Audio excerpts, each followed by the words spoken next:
Welcome to Game Day View, presented by Mercedes-Benz. Patrick Claybon here with Greg Rosenthal and Cynthia Freeland, who have gone back and forth all season long. But Cynthia, something has changed this week. Well, we kind of haven't gone back and forth all season. That was nice of you.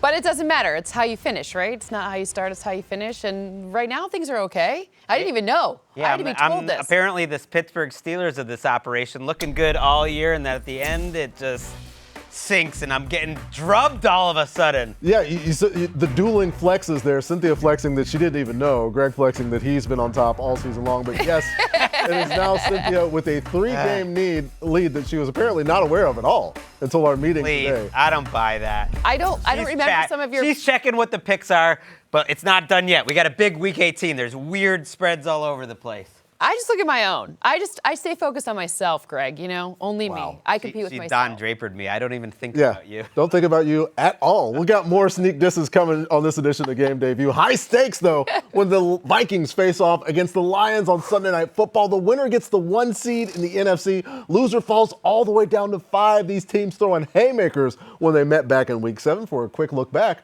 it's time for Active Mike, presented by the Wells Fargo Active Cash Credit Card.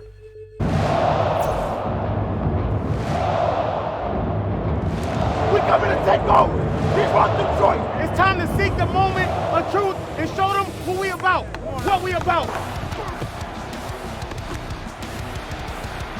End zone, touchdown, Detroit Lions. 3rd and long for Darnold, taking a shot for Jackson.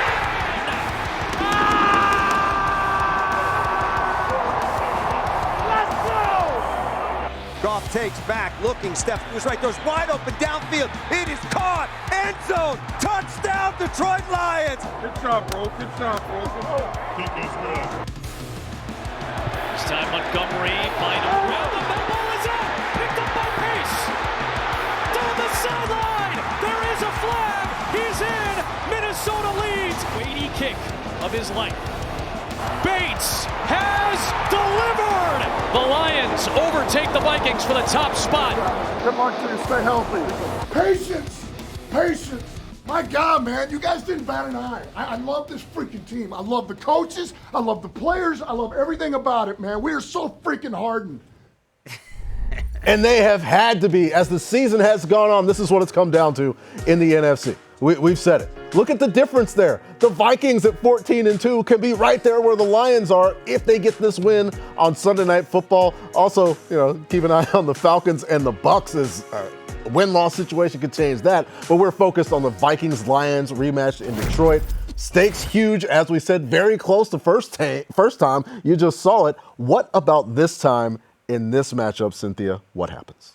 Well, it was kind of interesting to see that that Coach O'Connell said that to stay healthy, because that certainly hasn't happened. But I still somehow have Detroit coming out on top by 1 measly point, 27-26 in the Motor City.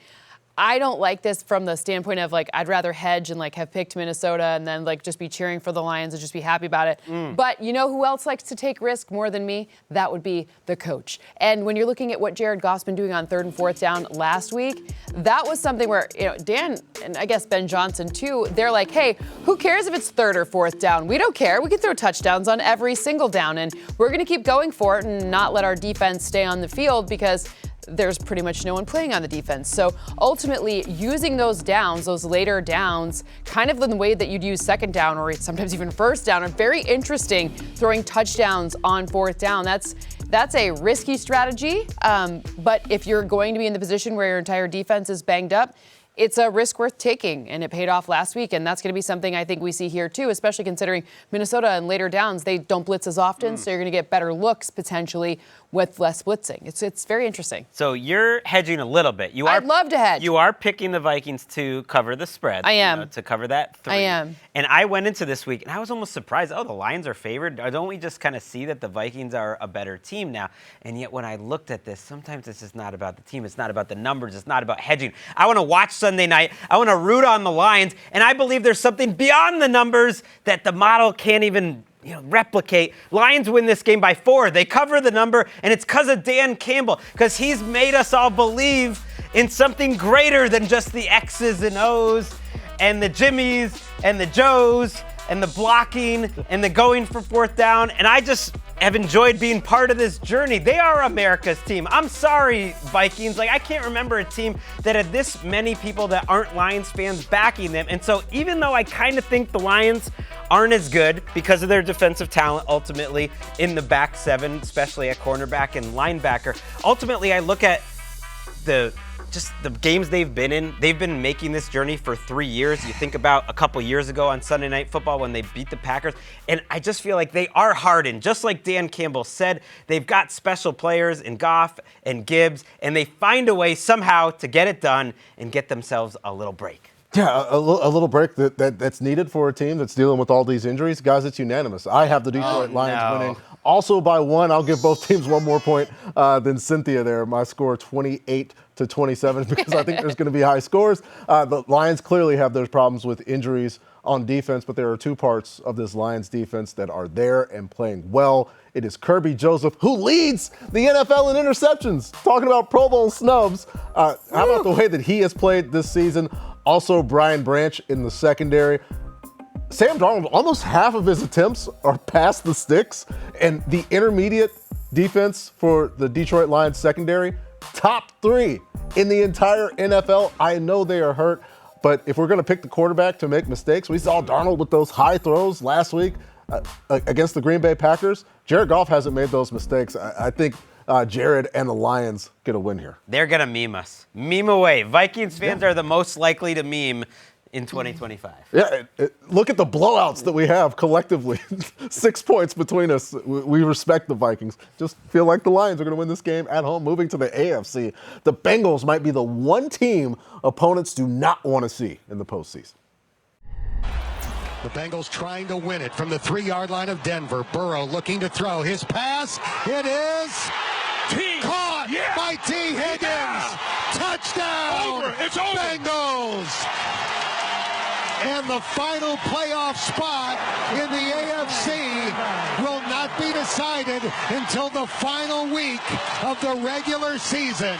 The Cincinnati Bengals are still alive. They are still alive. Here's what they need. This list was a lot longer a couple of weeks ago, but the Bengals need to get a win against the Steelers and then see the Broncos lose to the Chiefs and the Dolphins lose or have a tie against the New York Jets. But those things will happen afterwards with the Bengals Steelers on Saturday night. Pittsburgh already clinched a playoff spot. Cincy needs that win to keep their dream alive. Do they get that win, Greg? I don't think they do. It would be better for our entertainment purposes on Sunday, but I think the Bengals lose for the first time in a while since they last played the Steelers. Pittsburgh wins 23-20 because sometimes you got to believe that there's a character to a team, and it doesn't make sense. You add up 53 different guys, and yet the same thing keeps happening over and over. And what I keep seeing happen this season, if you go all the way back to the beginning with this Bengals team, is they just find ways to lose close games. And it's mostly because of those guys in the secondary and the defense. And they've been better defensively lately, but it's mostly because they're getting turnovers. They're not really getting a lot of stops or forcing mistakes. And you're watching all these games over the course of the season, whether it's in the division to the Ravens or the Steelers, and they're all good opponents. Well, here's another one. Pittsburgh, and there's something I believe that's in their DNA in Pittsburgh. I want to believe they're different than the other Mike Tomlin teams that have been 9-8, 10-7, but not really that good. I want to believe this team is an 11-6 type of team that actually finishes the season strong and gets this win on Saturday. I agree with you, Greg. I think the Pittsburgh Steelers win as well. I've got a 29-28 win by this Steelers team. I would probably feel different if Bo Nix and the Broncos didn't absolutely evaporate through the Bengals and score that touchdown on Saturday last week. And I look back at the very last time these two teams played, when other than an interception on the opening drive, which could have easily been defensive pass interference, this was the best game that Russell Wilson has played maybe in the last 5 years. He was incredible. He threw for 400 yards. The Steelers could not be stopped. And yeah, I saw this Bengals pass rush not being able to cause a whole lot of problems. There were some mistakes, as Greg mentioned, has been the only reason the Bengals have been able to get off the field lately. The opposition hasn't been that well. I can't get this out of my mind. I'm going with the Steelers winning, Cynthia. You guys are letting me take the Bengals all by myself. Okay, good, fine. Cincinnati wins 26-24. Prime number. This one I like as far as prime numbers go. Why? Because you don't just have Joe Burrow, who's playing out of his mind. You don't just have Jamar Chase, also playing out of his mind, probably going to win the Triple Crown. You also have number 5, who recently just signed with the same agent as number 1. That would be Jamar Chase. And I think this is going to be an interesting situation where both of these guys, maybe not on the same team, but get a huge payday in large part because of how the end of this season has looked. T. Higgins is returning from injury. All he's done is score touchdowns. At least one in games, and then at least 75 yards. This is the only wide receiver duo with 10 or more touchdowns each. Chase has 16, T. Higgins has 10. I think that the dual threat there is going to be too much for the Pittsburgh Steelers to overcome. All right, so it's no meme, but we do have Cynthia all by herself with the favorites in the Cincinnati Bengals. We'll see how things go. I give a thumbs down. Also, Jamar T, I'll take a better rate if you guys want to sign with me. It's time for Expert Playmakers, presented by Intuit TurboTax. We talked about the other option. Cynthia, will Jamar Chase have over 92 receiving yards in this game? I have 99, which is more than 92. I think that this game is really going to come down to, I think it's going to be a nice game with lots of passing yards. If you're looking at where in the game you're going to get these yards coming from, well, it's what happens when Joe Burrow is not under pressure, which his O-line has kept him from pressure, and they kept TJ Watt in check. So, look, here's what I'm going to say. Jamar Chase, 99 yards. I like it. All right, a fun game in the AFC. Let's take a look at that AFC playoff picture where, the Kansas City Chiefs have wrapped up the bye, but this game between the Chiefs and the Broncos determines the future for both of those teams in the hunt, the Dolphins and the Bengals. So let's dive in to this matchup between the Chiefs and the Broncos.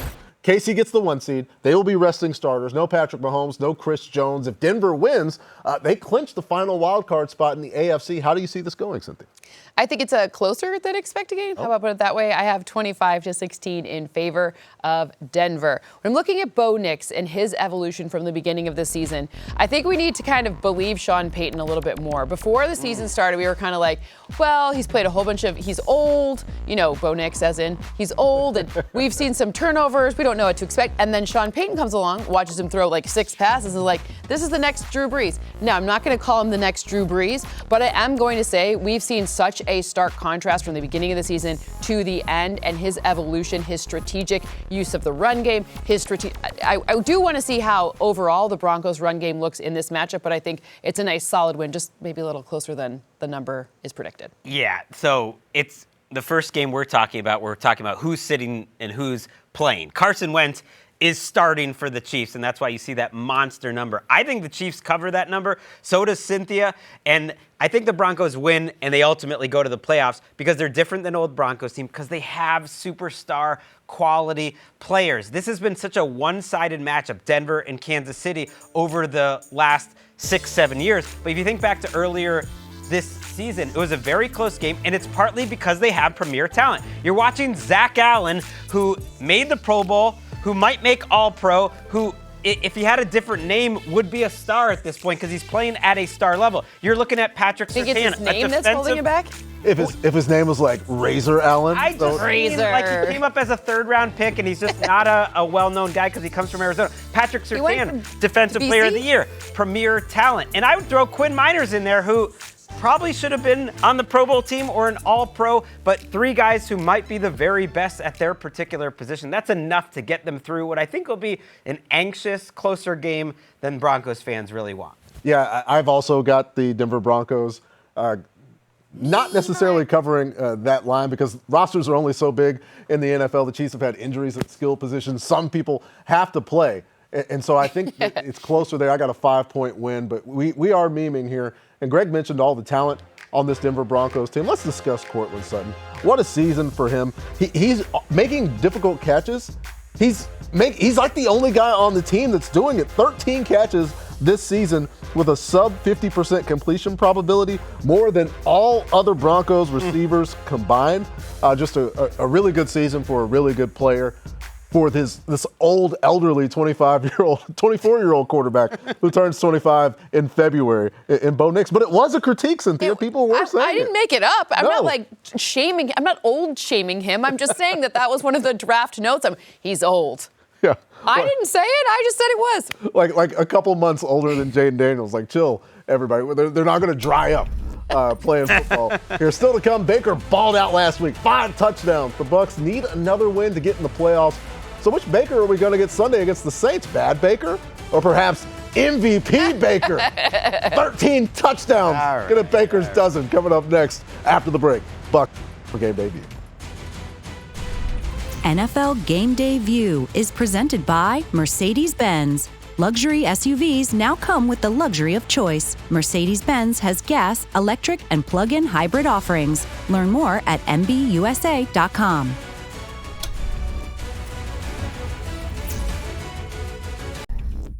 First down goal. Mayfield into center. Graham Barton.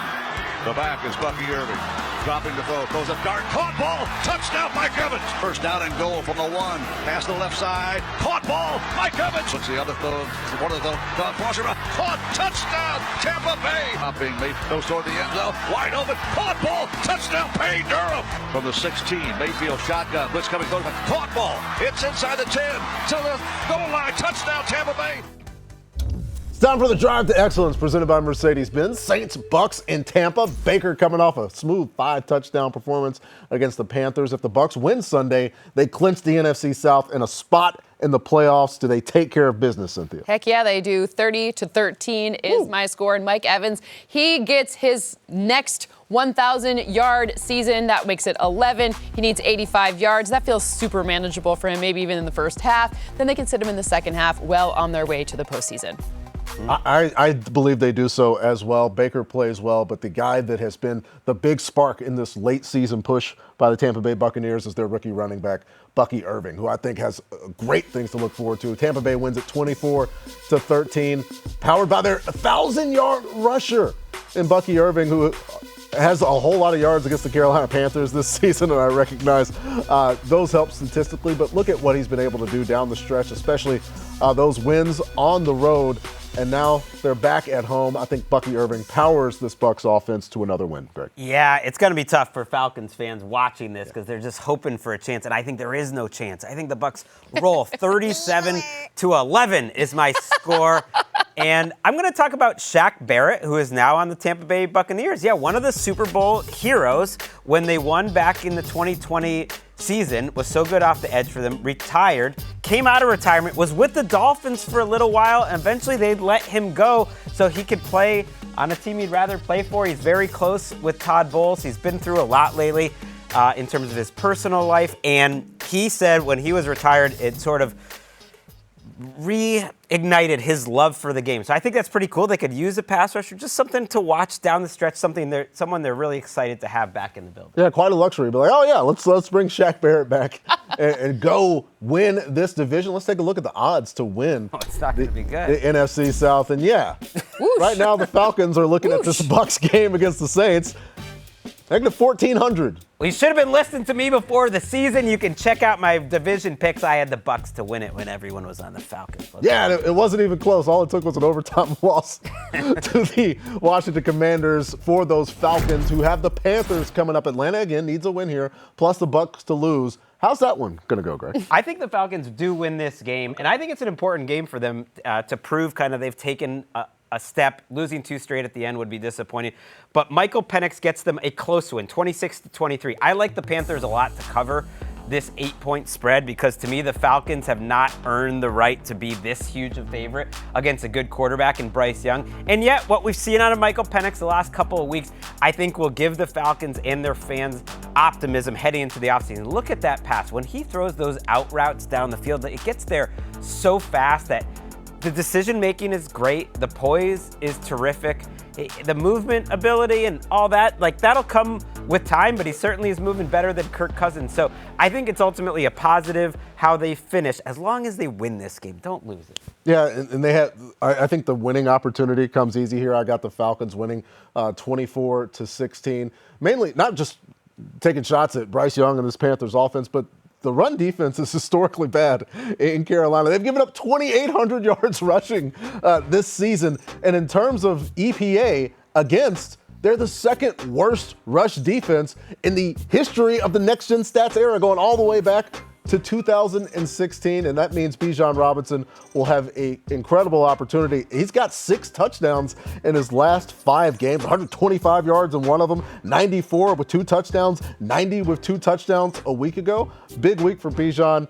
And the Falcons, well, they have to rely on the Saints, which is a tough spot for Falcons fans to be in, Cynthia. Yeah, I have Atlanta winning too, but only by 7 points, so just 1 touchdown, 26-19, meme away.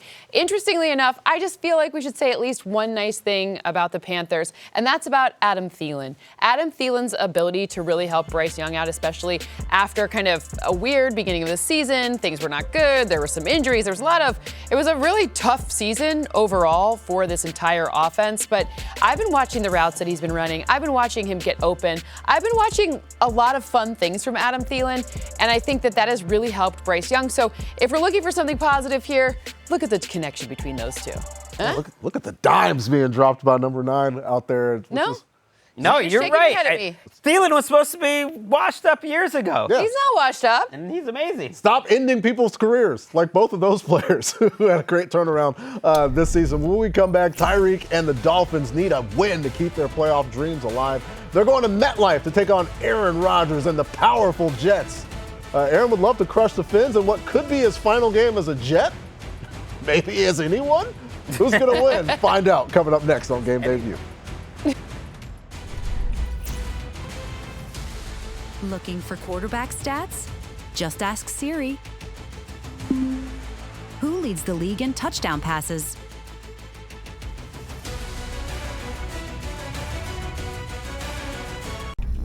We're back on Game Day View with NFL Plus. Stream the entire NFL postseason, including every playoff game and Super Bowl 59 live on mobile. Subscription required for NFL Plus. Visit plus.nfl for terms and conditions. Time to seize the season, presented by Caesars Sportsbook, as I'm sure the folks in Rome would be able to read those numerals a whole lot better than me. The Dolphins at the Jets' first touchdown score odds. It doesn't look like we're very confident that a touchdown will be scored, but because the odds seem like Breece Hall getting in the zone, Devon Achane, Devontae Adams, Tyreek Hill, Garrett Wilson. Miami needs a win to stay alive in the playoff hunt. A win and hoping the Chiefs can beat the Broncos. Tua's dealing with a hip injury, so Snoop Huntley, Pro Bowler Snoop Huntley, starting again. What do you see taking place, Cynthia? So as of what we know right now, and this could change should their offensive line be different, I have the Miami Dolphins winning by 2 points, 22-20. It always makes me laugh whenever you hear that. But I just want to give a little love to Jonnu Smith, who's been a huge reason why this team has a lot of different chances in every game. The tight end, he's been electric this year. He's been not just a guy who you can rely on to get you those crucial third downs or touchdowns, but also he's changed his route. Like if you watch him, if you were to pan out and watch the all 22s, you can actually see him adjust his route really specifically. So both quarterbacks have been very happy to work with him, but also just watching his ability to get open. Finding separation is huge, and that's part of the reason why not just he, but this offense has been so helpful and been part of a winning, as much winning as they've done and putting them in a position to at least be eligible for the playoffs in Week 18. And even there, in that highlight package, you see him dragging across the field for this Dolphins offense that hasn't been able to run the ball very well down the stretch. In fact, they've actually been bad at it, which is why you might think I would take the Jets here. I've got the Dolphins, 21-18, because the reason that you take the Jets is you believe their quarterback will complete some passes and be good. But these past few games, it has been downright bad for Aaron Rodgers. So many opportunities to complete short passes. Leonard Williams ends up scoring a touchdown on this one. He had Kenny Yeboah wide open. Nobody in 8 yards of him last week, and he threw him a bounce pass. It's just a rough spot for me to take Aaron Rodgers and the Jets against the team that actually has an outside hope of going to the playoffs in this one. So yeah, I will take the Miami Dolphins as well, Greg. Yeah, this is a really tough one to pick. Now, it's been a tough year for modeling systems, like in terms of like elections or whatever. But there is one system that's had 100% success rate, and that's been Fraud Watch. All season long, both Patrick and I put the Jets on Fraud Watch. They've remained fraudulent. I'm taking them off Fraud Watch for Week 18 because the Dolphins are all banged up, and they're going to get it done because of Greg Joseph. This is going to be a game with no touchdowns, all kicks. This is Greg Joseph in Washington. We couldn't find any grooved it Jets footage. I don't know what the number is. in terms of seizing the season, in terms of picking a game with 0 touchdowns. 6 field goals for the Jets. That one stayed in there. Because the Jets can't finish any drives, so they get 6 field goals. They have never finished a drive with Aaron Rodgers as quarterback. Don't check that. But the Dolphins, Snoop Huntley, okay, I can live with him, but they're missing both tackles most likely. Kendall Lamb's on IR. We don't know about Teron Armstead as we're taping this, and that's too much. So I'm taking him off Broad Watch, and Greg Joseph will deliver me a game that I need to come back on, Cynthia. Do it for Greg. Although he just has 1 G. So seize the season. Brought to you by Caesar Sportsbook. Bet just $1. Double boost your next 10 bets up to $25. Terms and conditions apply. Must be 21 or older. Let's look at the draft order entering Week 18. These are the stakes for those of you who would like a team to lose. The Patriots right now holding on to the number 1 overall pick, having to fend off the Titans, Browns, and Giants, all sitting currently at 3 and 13. So keep that draft order in mind. As we get to some quick picks here on Game Day View, the Bills and the Patriots, Buffalo locked into the 2 seed in the AFC. If the Patriots win, they could miss out on the number 1 overall pick. So what takes place? Welcome to your DFS lineup, Mitch Trubisky. Buffalo wins 24-17. I think this one, I want to give a little bit of love to the defense. We talked about a lot of things with this offense, but Greg Rousseau has had a really wonderful year. Of course, Von Miller's still there, AJ Epinesa, but bringing the heat, bringing pressure in the postseason is going to be a big deal. And you're watching, especially Greg Rousseau, have just a breakout season. They're going to have to figure out how to pay him. That's a problem for later them, future them. But ultimately, this is where a little bit of the difference is made. I had questions about the defense coming in, and Greg Rousseau, he has answered them. They're resting starters, though. I'm just giving a little bit of love. Week 18 is funky when Patrick and I are picking the Patriots starters to blow the number 1 seed, but the Bills are... Mitch Trubisky. Yeah. The power of Mitch Trubisky. Let's go to the Texans and Titans. Houston locked into the 4 seed in the AFC. Tennessee has the number 2 overall pick. Right now, do they at the end of the week, Greg? No. I think the Titans win this game. I think the Patriots win, too, because the Texans and DeMeco Ryans say they're going to play their starters and everyone has to be ready. But their starters aren't even playing well lately, especially on the defensive side. Like, as great as they've been all season long, they've given up a lot of points lately. And I just don't know if they're the type of team that can go out there and play for a quarter and a half and then rest their guys and think they're going to win. That is what I expect. When coaches say they have to be ready to play and they're going to get some work, that usually means they're not going to play the whole game. The way they've been playing over the last 10 weeks, what reason do I have to think Davis Mills and their backups are going to win a game? Let's go Titans. Yeah, maybe that reason is the other team could have the number 1 overall pick. The players don't care about that, but maybe you're right. Yeah, we'll see. The Browns and Ravens Saturday afternoon. Baltimore can clinch the AFC North with a win. I think they do, although the number a little bit rich for me. I've got a 21-13 win here, and we're going to see another quarterback for the Cleveland Browns. And if you're watching this video of Dorian Thompson-Robinson and thinking, well, he turned the ball over all the time, why are we playing him instead of Jameis Winston? Well, we got another quarterback coming in who has more interceptions in his career than touchdowns. That's Bailey Zappi playing, which is why Greg Rosenthal has a 30-8 score.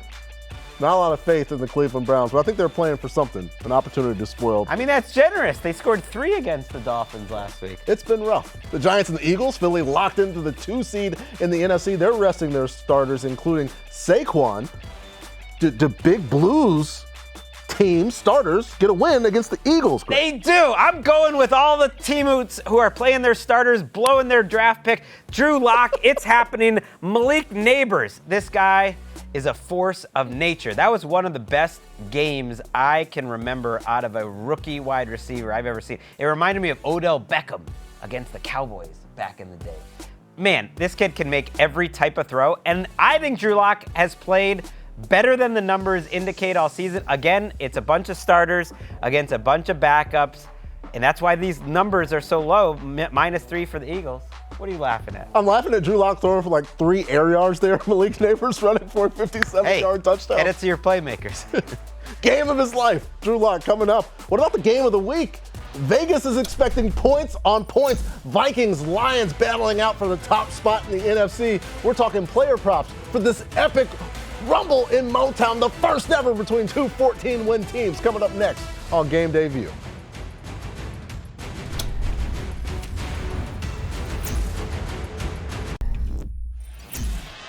And it's play action. Herbert has time, throws end zone, caught McConkey! Touchdown, Chargers! Takes the snap to throw, they rush 4. And takes a shot downfield, has McConkey caught, touchdown, Chargers! Called it, DJ, his second of the game.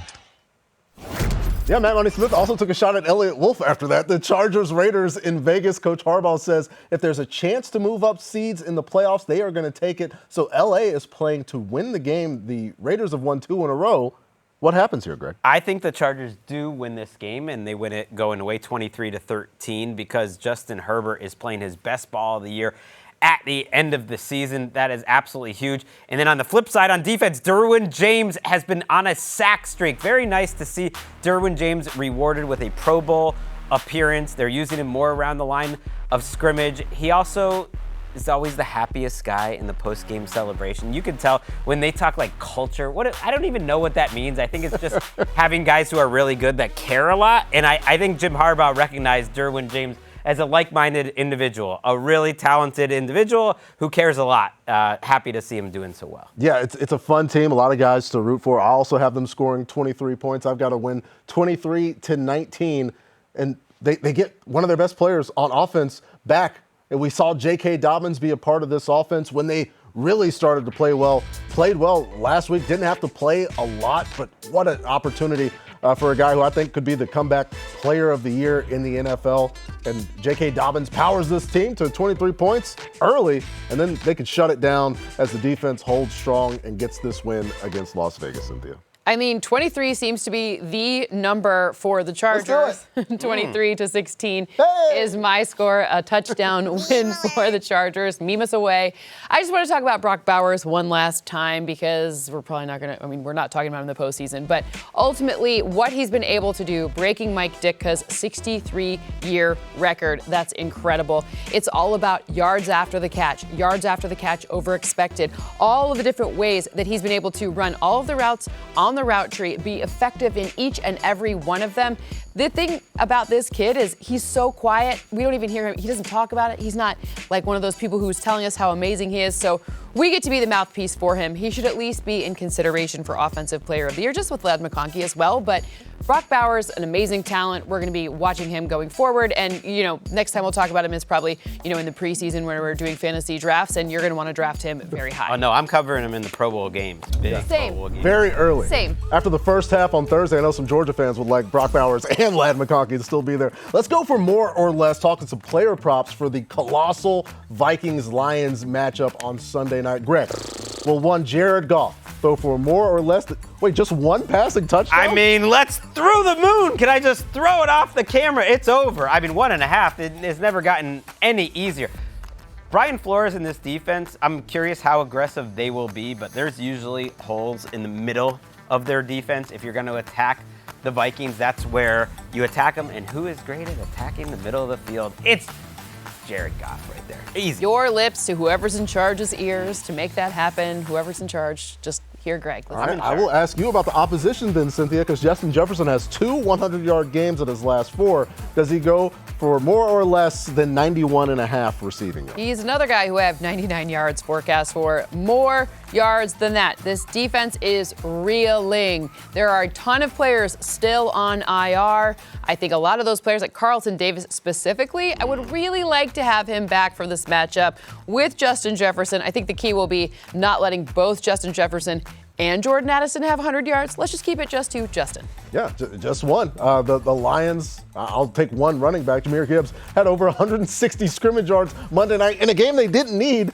against the Niners. Do I think he's going to go over 124.5 on Sunday night in a game that the Lions would like to win? That they actually have a reason? Yes. I do, because Jahmyr Gibbs is so versatile. And I know this Minnesota Vikings defense that Brian Flores brings into Detroit has a solid opportunity to stop the run, but Jahmyr Gibbs can get you in so many different ways. Ben Johnson, while he's not calling reverse passes to his tackle, if he calls a screen, Jahmyr Gibbs could take that to the house at any moment. I like him to go north of not just 125.5, but I'd put that number even higher. That's more or less here on Game Day View. When we come back, we got Jaden's cardiac Commanders thriving. They're not resting any starters Sunday in Dallas. Will the rookie's first trip to Jerry World be a memorable one? Our picks for Commanders Cowboys coming up next on Game Day View.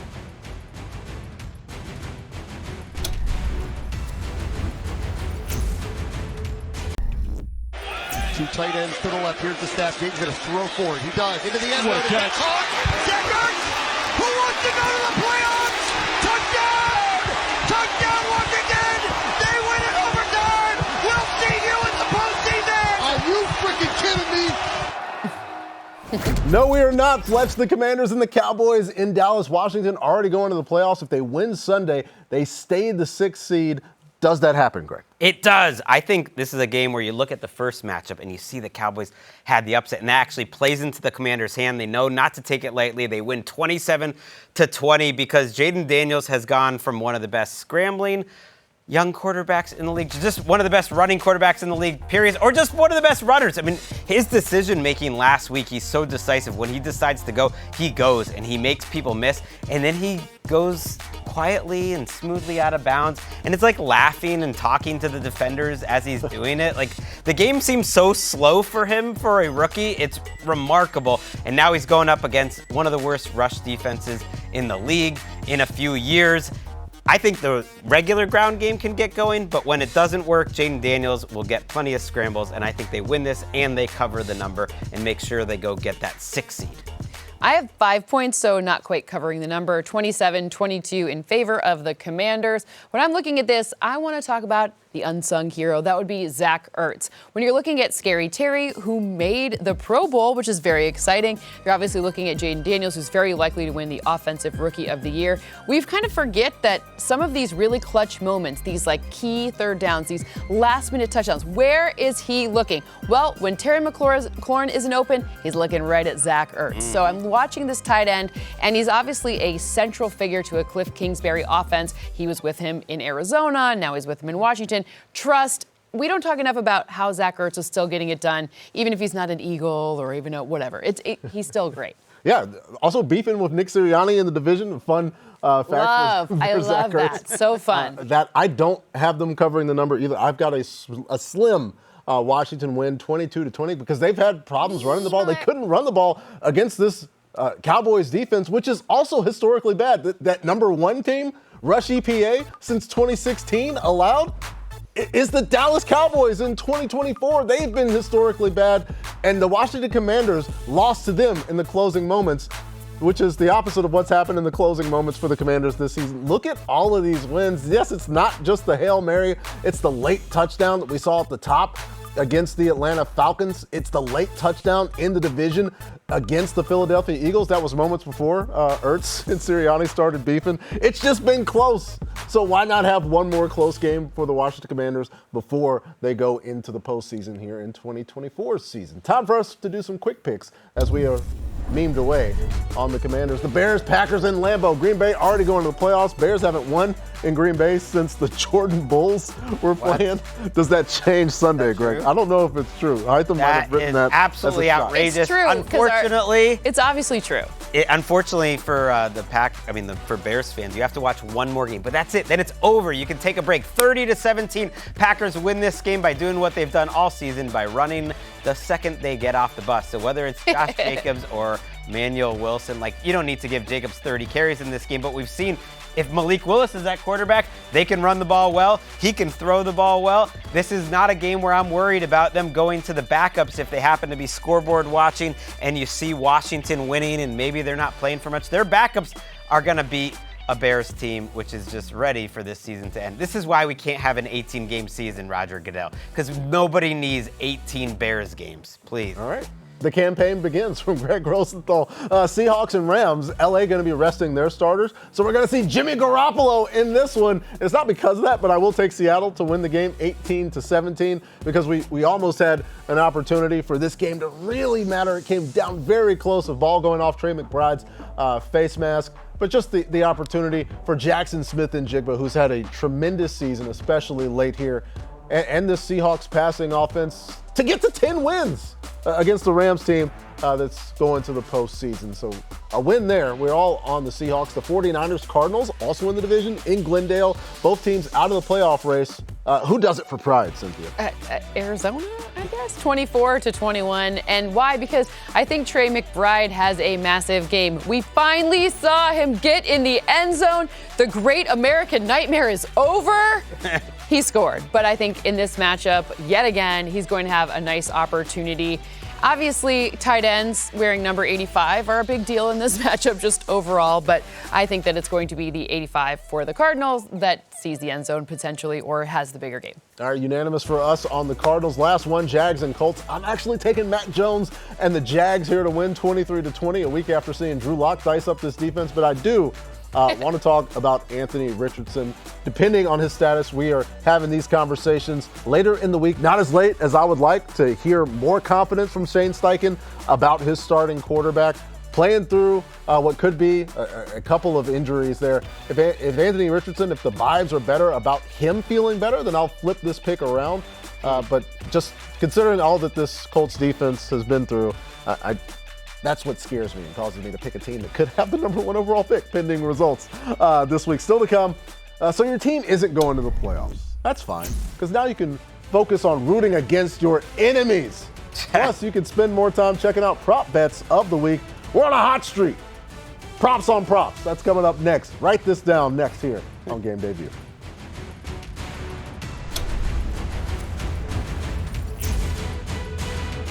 Sunday at 9 a.m. Eastern, Rich Eisen, Kurt Warner, Steve Mariucci, Cynthia Freeland, the star of the show, and the whole crew get you set for kickoff with NFL Game Day morning. Kurt Warner sits down with Vikings wide receiver Justin Jefferson, plus Lil Wayne and actor O'Shea Jackson Jr. joining the show live in studio Sunday at 9 a.m. Did you see in the green room, Lil Wayne has a special section of drinks just for Lil Wayne? Yeah, which is important. I'm leaving those drinks alone. There's a fun fact for you guys to note. Well, inside baseball. It's time to write this down here on Game Day View. Some predictions for Week 18. Fire us off, Greg. Okay, for back-to-back weeks, I've taken the Lions team total, and I've taken Jahmyr Gibbs' yards from scrimmage total, and I've smashed them together, and I've told you to combine them to get a little extra. And that's what's going to happen again. They keep raising the number. I don't care. Over 124 and a half scrimmage yards against a good Vikings run defense. Doesn't matter. He'll get it through the air. The team total, little more worried about. 29.5 is a lot, but they have averaged 37.5 over the last 4 weeks against some pretty good defenses. So I like the Lions offense to know they need to play their best when it matters the most. They get over 30, and Jahmyr Gibbs brings it home. I'm catching up. The Write This Down segment picks have been hot. Again, I hope you're right about that one, but mostly who wins. I'm going to go with Bijan Robinson, and I think that he has more than 115.5 scrimmage yards against the Panthers. The team needs a win here, but also Bijan Robinson has been electric. I think this number is very low against a run defense that is still being run on by someone else. Ran on, run on, run. Whatever the past tense of run is, that's what's been happening. I'm also going to take an Atlanta Falcon, and it's maybe not the one you're thinking. Which Kyle one? Pitts Woo! is going to have more than 27.5 receiving yards against the Panthers. Kyle Pitts, 17 targets in the last 4 games, including that one in overtime, which I think, to get the game to overtime, which I think might lead to Michael Penix Jr. targeting his big tight end a little bit more. Thanks for watching us here on Game Day View, presented by Mercedes-Benz. For Cynthia and Greg, I'm Patrick. We'll see you next week. Enjoy the game.